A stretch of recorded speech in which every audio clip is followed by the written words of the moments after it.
he don't want to be burning no more. The only burning he want to know about is the burning bush in the Bible. That's all he want to do. He don't want nothing that he stick his tweeter in. He don't want that to be the burning bush. Only the one in the Bible is the only burning he want to have going on right now. What's up, everybody? Welcome back to my Twisted Life of Poetry. I am Poetry. You are here for another recap and review of Insecure Season 3, Episode 7, Obsessed Like. We only got one more episode of this, y'all. You know, Insecure is only 8 episodes long. Sunday will be our season finale. After the very first episode, I think this season kind of just flatlined for me. There was nothing that is making me really look forward to season 4. They have been renewed for season 4, and there's nothing that's really making me look forward to it. But I am going to come back for it. You know, I don't dislike the show. It just was kind of like, okay, I'm watching TV. Okay, so Issa, she still haven't heard from Nathan. Y'all know he went ghost on her last week, and it's been a week. It's been a whole week, but she is straight obsessing about this dude. Like, he is going incognito on her, but she is stressing about him. And I was like, what y'all think happened to Nathan, y'all? What y'all think happened? He in jail?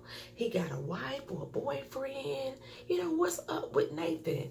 I mean, he did talk to the left people, though, last week. So he could have went to jail, you know, for maybe owning up to the left fight. Something, you know, for beating up Big Swole. Anything could happen. But, you know, it's all speculation at this point in the doggone show. Issa is so caught up that she is checking her followers to see if he following her followers. I'm like, come on, woman. What the hell? Y'all didn't build Nathan enough for me to make me see why Issa is this obsessed with this man. Y'all left out too much in the storyline for me to think like she gonna be that freaking hooked on Nathan. I just don't get it. So anyway, Molly, who is looking gorgeous, by the way, this entire freaking episode, she decided to hit Andrew up and lay out on their little first date, technically speaking. And they seem to be hitting it off pretty well. Now, if you watched Tested with Ty Bibbins on Tested with Ty's channel last week, she made mention in her recap and review, or she asked the question, did the inclusion of Andrew as a character on the show, was that to like, you know, coincide or to be in relation with the backlash that Issa Rae received, you know, when she was talking about dating Asian men and how Asian men and black women are the lowest ones on the totem pole as far as being dateable material. And I think it 100% stemmed from that. But because she went out and found her a cute ass Asian too, a cute ass Asian with a little swag. You know, damn, you know, now I think about it, almost every Asian person that I am cool with, they all got swag. I wonder if we cool because we was relatable in that sense, you know what I'm saying? I know I think like one guy who would be the stereotypical nerdy type person, but I think he puts that on as a front. I think he really is swagalicious for real. Outside of work, we'll see. I don't know. I don't know. I probably would never hang out with him. I know I would never hang out with him because he lived back in St. Louis, so I know I won't hang out with him. But anyway, y'all notice that ever since Lawrence has made an appearance back on the show, Daniel is nowhere to be seen. Daniel's nowhere to be found. They are yelling at my damn dog out there while I'm trying to record this video. I don't know if y'all picking up that shit or not, but, you know, I can hear it very loud and it's throwing me off. But anyway, so Lawrence, like I said, he was not supposed to be a regular cast member on this show any longer. He was only slated to be here for 3 episodes. This will be his 3rd episode, kind of, sort of, or maybe 2 if possible, because he came in on the end of episode 5 in the last few minutes. And then episode 6, he had a full episode, and now episode 7, he's having a full episode. So I wonder if they count that as the 3, or is he going to actually appear in the season finale and they count that as the 3rd episode? But are they going to bring him back for season 4? Like, Issa Rae's excuse of why she decided to leave Lawrence off the show is because, like, when you break up with your ex-boyfriend, you're done with him. You don't want to keep seeing him around all doggone time. LA is small, but not... LA is big but small. You know, y'all will run into each other if y'all been running in the same circles. And they knew a lot of the same people. So it may have been kind of unrealistic that she wouldn't have seen him. But to be fully incorporated into her life, like the Lawrence Hyde wanted him to be. I don't think that was realistic at all. You know, I see him say hi and bye when we have our little group functions, but other than that, I shouldn't be hanging out and seeing Lawrence all the time. Lawrence should not be a regular part of the storyline. But like I said, ever since Lawrence has been back, Daniel has been gone. They have not focused on Daniel at all. So I guess when he brought her stuff, that was the end of him. And I kind of was interested in learning about his sister and his niece. Not necessarily about Daniel, though, but about his sister and his niece. Anyway, like I said, her insecure fans wanted Lawrence back. So I wonder if they're going to bring him back in full swing for season 4. And I wonder if that is the reason that they are now making Nathan ghost on her. He just all of a sudden just disappeared. And they were building such this beautiful relationship. No shit was getting real, according to them. And all of a sudden he gone. Inquiring minds want to know. It don't make sense to me. They trying to figure out some kind of way to make it make sense. They might have retaped all this shit. You never know. Anyway, instead of going to the club with Chad, who I love Chad, he all buffed up and swole now. Y'all see Chad? Look at, I see you, Chad. I see you, Chad. Anyway, like I said, Lawrence didn't want to go to the club with Chad. He was going to go to church instead. I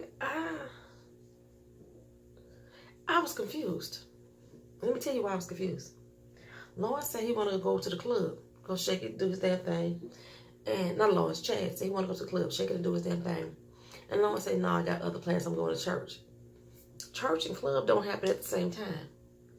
I know church can happen any day of the week, but it threw me off because right after church, Lawrence went to work, had a meeting. Issa had a whole workshop. I was very confused about why.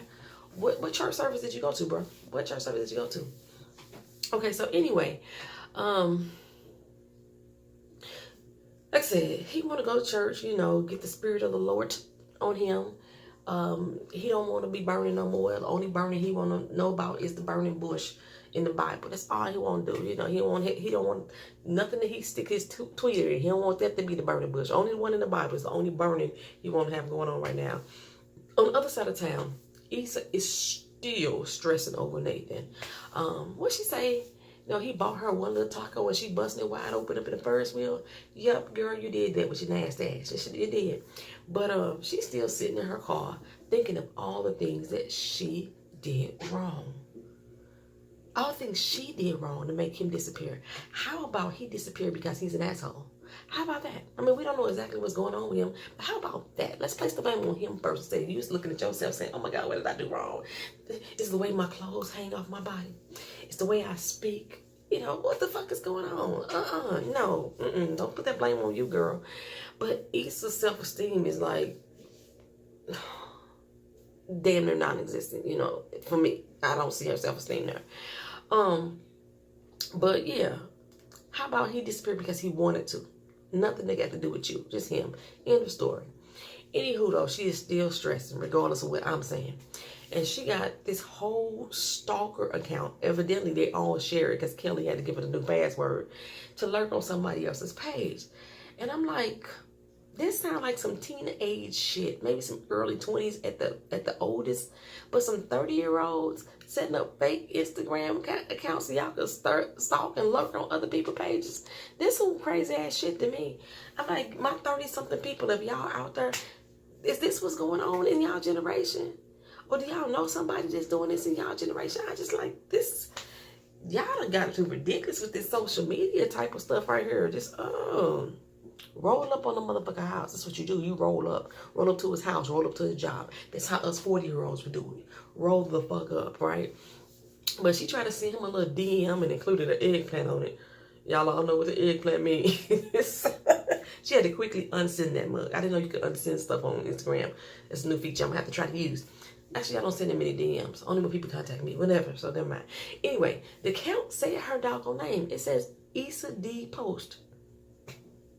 Her name is Issa. I would have known it was her. I would have known that. So yeah, that was confusing to me. Anyway, Chad and Lawrence in church. Chad, silly ass, in there still checking out the bad bitches plus the mediocre one next to him that he was still smashed. Lawrence is like, come on, bro. Man, come on, man.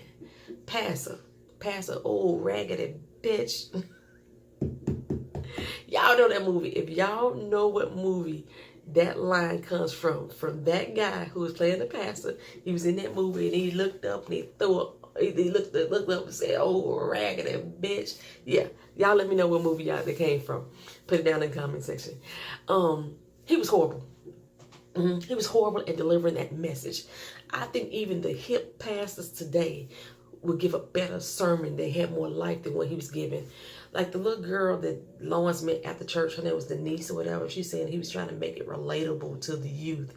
It was still boring as hell. I can understand his metaphors. That wasn't the part that was. It was a boring message. Anyway, he do the altar call though. It's like, come on down if you feel like you're swayed away from the church. Chad crazy ass stood up like, Lord, I strayed so fast and so far. Come take me now, Lord Jesus, right? Lord's looking like, what just happened? Like, what? So like I said, after service, the little girl Denise rolled up on Lawrence like, hey boy, hey, and they hit it off real well. They click. Well, Molly and Andrew now on their second date, almost kind of sort of. He kind of hit a sore spot when Molly brought up that he kissed his friend's girlfriend, and he said, "Yeah, we both grimy. You hooked up with your married friend." Oh, Molly got real defensive then. Like, he led me on. Right. What Andrew say? A married man led you on. Come on, son. Well, that ended the date real quick because Molly felt real convicted, as she should. But Issa, back at the crib, still dreaming about losing her damn teeth. All this whole episode, she thinking about losing her teeth or what have you, or whatever. This is weird. And hoping and wishing and praying that Nathan would call. So she lurked on his Instagram page again while she's sitting there with the plumber who's supposed to be working on the building. And realized he out there still cutting her just one day ago. He's cutting her. Y'all notice I paid attention to while she was lurking. I was lurking right around with her. All the other pictures was like 24 weeks ago. That was the one of him and his mom. She was like, who is that space magnet? Oh, that's your mama. Happy 50th birthday. Oh, she look good for 50. Anyway, I was looking at all the time frames. And this particular one was one day ago. He was still out there cutting her. I heard cutting her, ignoring her calls, this, that, and the third, right?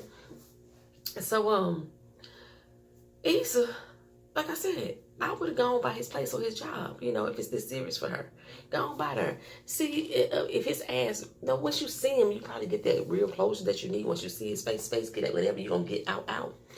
But honestly, after a week, Issa, come on now. What we still holding on to bruh for? After a week, and now that you know without a doubt that he ain't in jail or in the hospital because he's still out cutting her, fuck that. Fuck him. Like I'm saying. But she mad now, baby. She mad. She gonna roll up on her. She gonna roll up. She gonna roll up on him in them PJs. Yes, she is. So Molly, she was still working with Torian, and I'm low key wishing that this blows up in her motherfucking face, right? Especially since she played the sisters at the office, and now she getting sidebarred by Torian just a little bit, because they working on this presentation, but he got some other stuff to do, and she want to present it, but he like, no, I need to look at it first. I need to look at that first. But the boss man is like, you know what? Hit me up when Torian get back, and Molly's like, you know what? I can go ahead and do the presentation right now. Really, girl? Really? Like, he clearly said he wanted to look at it first before you presented anything. What you was giving was don't sound good, but he wanted to look at it first. It is his presentation. So Molly is all about getting hers, no matter what. No matter what. Who she step on, Molly don't think about none of that shit. And she gonna do it with a smile, and she gonna justify her actions every time she do it. So I like to say, I'm hoping this will blow up in her damn face. I really do. Teach her ass a lesson. Teach her some fucking humility. Is that the right word? Humility and modesty, one of them two. Some fucking couth. Anyway, Issa and call up Molly, and like the best good friend would do, she rolled on over there to Nathan and Andrew's house. They sharing a house together, and she's using Molly's to mend fences with Andrew, so to speak, as an excuse to go by the crib. But Molly ain't really trying to mend no fences with him. She like he was just mad, disrespectful, and fuck that, he crossed the line. But Andrew was like, this is awkward as fuck. What the hell are y'all doing here? And I'm the only one here, by the way. So Issa, she ain't trying to hear that shit. Like, this motherfucker lying. I know he lying. So she eased her way up on into the crib by using that excuse that she had to go to the bathroom. I told you that's how I got robbed by my aunt, my brother's aunt. And Long story. I got robbed that way. They the motherfucker in my damn house. But anyway, Issa gonna go up in the house, and Andrew like the bathroom right here on the first floor. And she's like, okay, I got it. And she goes upstairs. What if it wasn't even no bathroom upstairs? But she went upstairs anyway. She already knew. She must have been there before.